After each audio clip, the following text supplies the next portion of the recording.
Big Boss season 9 Tamil. நான் Jackie Sekar, Jackie டிவிக்காக. இது 75வது நாள், 76வது எபிசோட், 19/12/2025 அன்று ஒளிபரோட நிகழ்ச்சிகள். அதாவது முதல் நாள், அதாவது 18ஆம் தேதி நைட்டு வந்து என்ன நடந்ததுன்னா,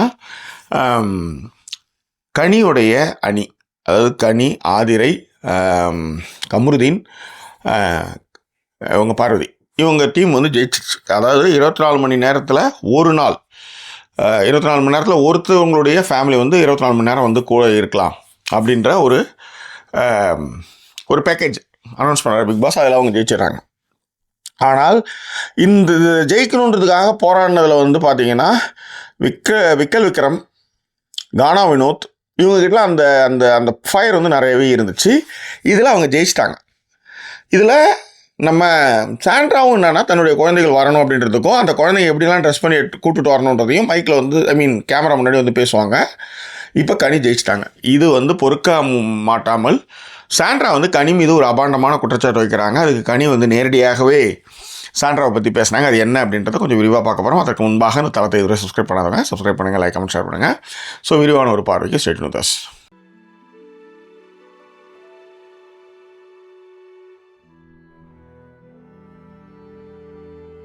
சிலர் வந்து என்ன நினைப்பாங்கன்னா, நம்மளை சுற்றியே உலகம் இயங்கணும்னு நினைப்பாங்க. அவங்க பெரிய அளவில் சாதிச்செல்லாம் இருக்க மாட்டாங்க. ஆனால் அவங்க மைண்ட் செட் என்னவாக இருக்கணும்னா, எல்லாரும் வந்து என்ன நம்மளை வந்து கொண்டாடணும், நம்ம வந்து நம்மளை வந்து நம்ம கூடயே இருக்கணும், நம்ம சுற்றியே இருக்கணும், நம்ம சொல்கிறதெல்லாம் கேட்கணும் அப்படின்னு இந்த மனநிலை இருக்கும். இந்த ராஜாங்க மனநிலை, இது ராஜா மாதிரியான மனநிலை, குயின் மாதிரியான மனநிலை, இது எல்லோருக்குமே இருக்கும். இப்போ இது எல்லோருக்குமே இருக்கும். அப்போ இந்த எல்லோருக்குமே இருக்கணும் போது இது காமன் தான், இது தப்பு கிடையாது. ஆனால் அதற்கு நாம் தகுதியானவர்களா இல்லையா, அதற்கான முயற்சிகள் நம்ம என்ன எடுத்தோம் அப்படின்னு நம்ம மனசளவில் நினச்சி பார்த்து, நம்ம மனசளவில் நினச்சி பார்த்தாலே அதுக்கு ஆன்சர் வந்துடும். நாம் அந்தளவுக்கு ஒன்றும் பண்ணலையே. இப்போ ரகுமானுக்கு வந்து புகழ் இருக்குது, மைக்கேல் ஜாக்சனுக்கு புகழ் இருக்குது, இவ்வளோ பேர் சுற்றுறாங்க, ஃபோட்டோ எடுக்கிறாங்க, செல்ஃபி எடுக்கிறாங்க, கொண்டாடுறாங்க. எனக்கு இல்லையேன்னா ராப்பகலாக உழைச்சாங்க. ஓகே, ராப்பகலாக உழைச்சாங்க, சுகதுக்கங்கள்லாம் தூக்கி போட்டுட்டு அதுக்காக உழைச்சாங்க. ஓகே, ஸோ அப்படிலாம் ஒரு தியாகங்களை பண்ணி தான் இந்த இடத்துக்கு வந்திருக்காங்க. அதனால தான் அவ்வளோ கிரேஸாக அவ்வளோ விஷயங்கள் நடக்குது. அதே மாதிரி எனக்கு இல்லையே, எனக்கு ஏன் எல்லோரும் வந்து எனக்கு வந்து கொண்டாட மாட்டாங்க, நான் போனால் வெளியில் யாரும் மரியாதை கொடுக்க மாட்டாங்க, எனக்கு செல்ஃபி எடுக்க மாட்டாங்க, பெரிய அளவில் பணமோ புகழோ இல்லையேன்னு சொன்னீங்கன்னா நீங்கள் அந்தளவு உழைக்கல, அதனால் வாயை மூட்டு சும்மா இரு அப்படின்னு மைண்டு வாய்ஸ் சொல்லும். நம்ம கேட்டு அமைதியாக இருந்துடும். இதுதான் அதுக்கான பேசிக். ஆனால் இங்கே என்னென்னா, தன்னை விட ஒருத்தவங்க சந்தோஷமாக இருக்கும் பொழுதே அதை பார்த்து பொறாமை கொள்வது.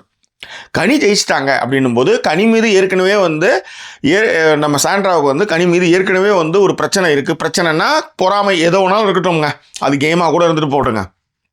ஓகே, ஸோ அவங்க ஹாப்பியாக இருக்கிறாங்க. தன்னுடைய குடும்பமோ, அதாவது ஏதாவது ஒரு கன்வென்ஷன் அந்த மாதிரிலாம் பண்ணி நம்மளை வந்து ஃபேமிலி வந்து கூட்டு வந்து ரூமில் கூட வச்சுக்கலான்றத 4 பேருமே பார்ட்டிசிபேட் பண்ண 4 பேருமே, அந்த குழுவில் இருந்த 4 பேருமே, கமுர், பாரு, ஆதிரை அண்ட் கனி நினைக்கிறாங்க, ஹாப்பியாக இருக்காங்க. இதை உடைக்கிறதுக்கு அவங்க என்ன பண்ணுவாங்கன்னா, லிவிங் ரூமில் உட்காந்து பேசிகிட்டு இருக்கும்போது என் பாப்பாவை பற்றி தப்பாக பேசிட்டீங்க அப்படின்னு ஒரு குண்டத்துக்கு போடுறாங்க. இந்த குண்டத்துக்கு போட்டதுமே கனி வந்து ஆடி போகிறாங்க. எந்த பாப்பாங்க அப்படின்றாங்க. என் பாப்பா பற்றி தப்பாக பேசுறீங்க, அப்படி பேசாதீங்க அப்படின்னா. அவங்க சொன்னாங்க, இந்த மாதிரிலாம் என் வாழ்க்கையில் அது மாதிரிலாம் பண்ணதில்லை, எனக்கும் பசங்க இருக்காங்க, நீங்கள் இந்த மாதிரி வந்து அபாண்டமான குற்றச்சாட்டுக்கெலாம் வைக்காதீங்க அப்படின்னு சொல்லுவாங்க. அவங்க அதெல்லாம் ஆமாம், நீ வந்து என் பாப்பாவை தான் சொன்னேன், என்னை வந்து டீக்ரேட் பண்ணுறதுக்காக சொன்னேன். இது என்னென்னா, நீங்கள் யோசிச்சு பாருங்களேன், உங்கள் மேனேஜரு ரொம்ப மோசமாக உங்களை திட்டுவார். உங்களுக்கு வந்து நீங்கள் நிறைய வேலையை செஞ்சுருக்கீங்களே வச்சுக்கோங்களேன், உங்களை வந்து மோசமாக திட்டுறாரு. உங்களை மேனேஜரை வந்து உங்களால் எதிர்க்க முடியாது. ஏன்னா அடுத்த மாதம் வந்து உங்களுக்கு வந்து டியூ கட்டணும், ஃபேமிலி ரன் பண்ணணும் போது மேனேஜர் எதிர்க்க முடியாது. நீங்கள் நேராக வீட்டுக்கு வந்தீங்கன்னா வீட்டில் வந்து பார்த்துமே இந்த பாத்திரம் ஏன் இங்கே இருக்குன்னு ஒரு சண்டையை வளர்த்து வீட்டில் இருக்கிறவங்கள ரொம்ப பயங்கரமாக திட்டுவீங்க நீங்கள். ஏன்னா மேனேஜரை எதிர்க்க முடியாதுல்ல. ஆனால் எளிமையானவர்களாக இருக்கக்கூடிய ஒய்ஃபோ, அம்மாவோ, தங்கச்சியோ, யாரோ ஒருத்தவங்கள நீங்கள் வந்து காய்ச்சுங்க. ஏன்னா உங்களுக்கு அந்த சுப்பீரியாரிட்டி காம்ப்ளெக்ஸில் அவருக்கு அத்தனை விஷயத்தில் நீங்களும் ஒரு சுப்பீரியாரிட்டி ஆகணும். அதனால தான் மனுஷன் வந்து படிநிலைகளில் எந்த இடத்துல இருந்தாலும் அவன் வந்து அதிகாரத்தை நோக்கியே இருப்பான், அதிகாரம் தான் கையில் இருக்கணும்னு தான் நினைப்பான். ஓகே, பேசிக் அதுதான்.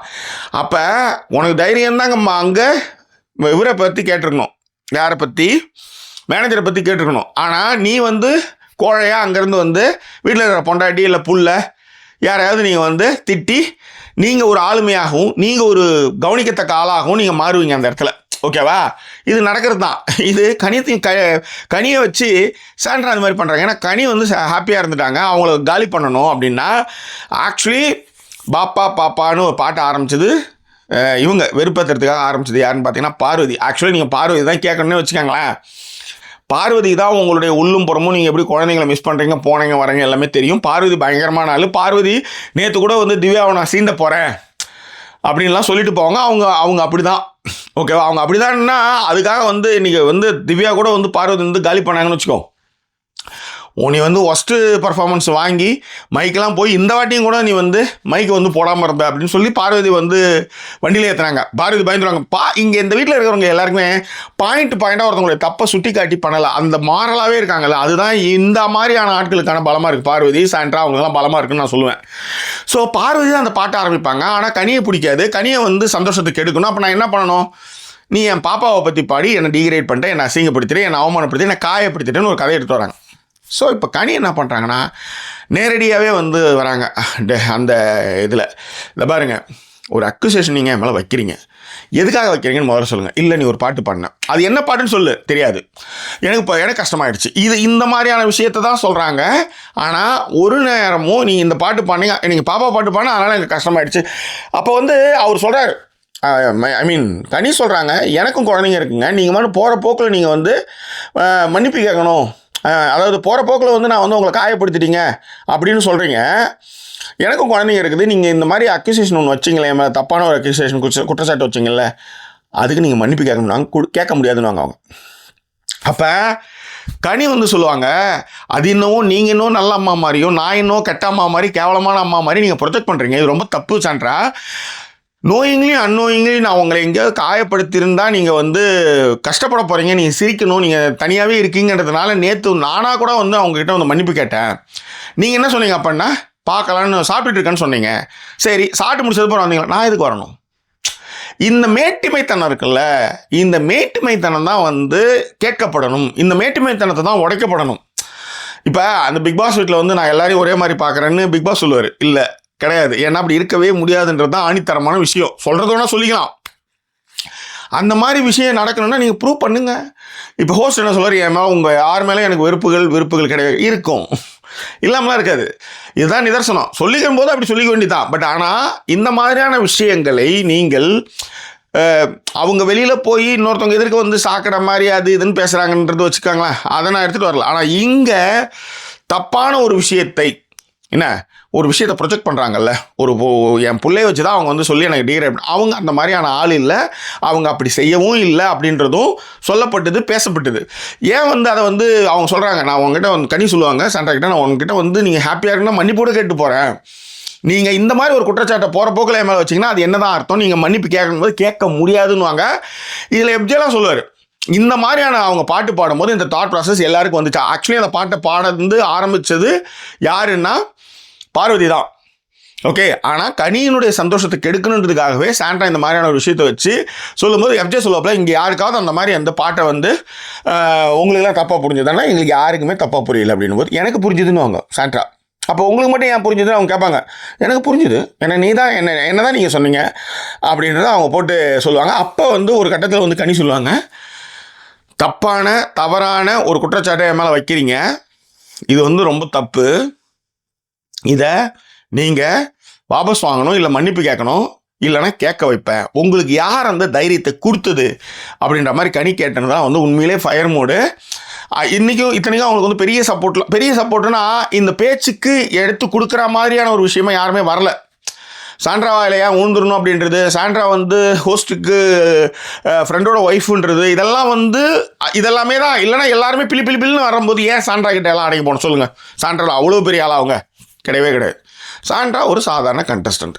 அப்படி இருக்கும்போது ஏன் மற்ற திவ்யாவுக்கு வந்து இத்தனை பேர் எழுந்து பேசும்போது, மற்றவங்களாம் இத்தனை பேர் எழுந்து பேசும்போது ஏன் சாண்ட்ரா கிட்ட பேசும்போது மட்டும் அமைதி காக்கிறார்கள் அப்படின்றத நீங்கள் புரிஞ்சுக்கணும். அதுதான் மேட்ரு. ஸோ இதுதான். அதனால் வந்து கனி வந்து ஸ்ட்ரைட் ஃபார்வர்டாக வந்து சாண்ட்ராவை கேள்வி கேட்கும்போது பதில் இல்லை. அவங்க கிட்ட இப்படி கேள்வி கேட்பாங்கன்னு அவங்க நினைக்கல. ஏன்னா கட்டமோட்ட சட்டையை வச்சுன்னு கதவுக்கிட்டே உட்காந்து சாண்ட்ராவுக்கு வந்து என்னன்னா யாரும் அங்கே வந்து பேச மாட்டாங்க. அமித் மட்டும்தான். அமித் தான் இதுக்குள்ள இருக்கிற கல்பிரிட்டு. அவர் உதச்சா சரியா போடும். அவர் அங்கே போய் உட்காரன்னு வச்சுக்காங்க, இவங்க பேசுகிற விஷயம் எதுவுமே வந்திருக்காது. கதவுக்கிட்டே பேசிட்டு கதவுல எழுதிட்டு இருக்க வேண்டியதான்னு வச்சுக்காங்களேன். ஆனால் அமித் என்ன பண்ணிட்டாருன்னா அங்கே போய் பாவம் பார்த்து உட்காந்து குத்தோம். அவர் வந்து அந்த கண்டென்ட் தான் நம்மளுக்கு வருது. சரி விடுங்க, அதை விடுங்க. ஆனால் இங்கே என்ன விஷயம்னா நேருக்கு நேராக கேட்கும்போது இது தொக்கா மாட்டிட்டாங்க. ஆக்சுவலாக பதில் சொல்ல தெரியல, பெப்பேன்னு முழிக்கிறாங்க. கேட்டால் எனக்கு தெரியல, எனக்கு புரியல, நான் நினச்சேன் அப்படின்ற மாதிரி சொல்கிறாங்க. ஸோ இதுதான் இங்கே விஷயம். அதை வந்து சரியாக கனி கேட்டது. நமக்காக நமக்கு வேணும்னா நம்ம தான் போராடணும்னு சொல்லுவாங்களா, அந்த மாதிரி கனி வந்து நின்றது ரொம்ப சூப்பராக இருந்தது. ஸோ இது குறித்தான உங்கள் கருத்துக்களை தரனால அந்த பின்னோட்டங்களை ஏற்படுத்துங்க. மீண்டும் ஒரு சொல்லுவாங்க நான் சந்திக்கிறேன். அது ஒரு நன்றி கூறிய உங்களுக்கு ஜாக்கி சேகர். நன்றி, வணக்கம்.